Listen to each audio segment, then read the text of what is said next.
প্রশ্ন? কি প্রশ্ন? আমি যতটুকু জানি আপনার ভাইরে আপনি মেলা ভালোবাসেন। আপনার ভাইয়ের সামনে আপনি এমন ভাব করেন যে আপনি আপনার ভাইয়ের কোনো ক্ষতি চান না, অথচ আপনার ভাইয়ের সব থেকে বড় ক্ষতি আপনিই করেন। কারণ কি ভাই? কারণ তো জানতে হবে না। তুই টাকা পাইছিস, টাকার বিনিময়ে কাজ করবি। অত কৈফিয়ত তোর আমার কাছ থেকে নেওয়া লাগবে না। আর হ্যাঁ, আমি যা কইছি কথাটা কিন্তু মাথায় রাখিস। আর সাবধান, মাঠে কিন্তু অনেক লোকই থাকে। আমি যে তোরে এই কাজটা করাচ্ছি, কে যেন টেন না পায়, ঠিক আছে? ঠিক আছে।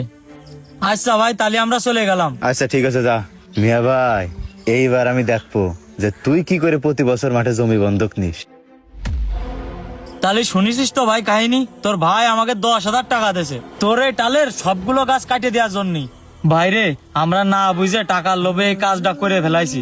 আমাদের একদমই উচিত হয়নি এরকম একটা কাজ করা। তুই আমাদের মাফ করে দে ভাই, এরকম কাজ আর কোনো দিনও আমরা করব না। তোরা মাপ চাচ্ছিস কেন?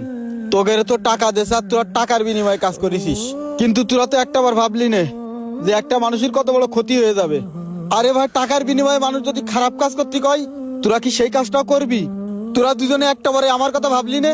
ভাইরে, আমি কতগুলো টাকা লোন তুলে এই জমিটা বন্ধক নিছি। জমিটা তরকারি চাষের উপযুক্ত করার জন্য কত পরিশ্রম করেছি, কত কষ্ট করেছি। আমার এত বড় ক্ষতি করার আগে একটা বার তো অন্তত ভাবতে পারতিস রে ভাই। তোগের আর কি কব, তোরা তো পরের ছেলে। যা কর আমি আমার ভাইরেই কব, যা তোরা চলে যা।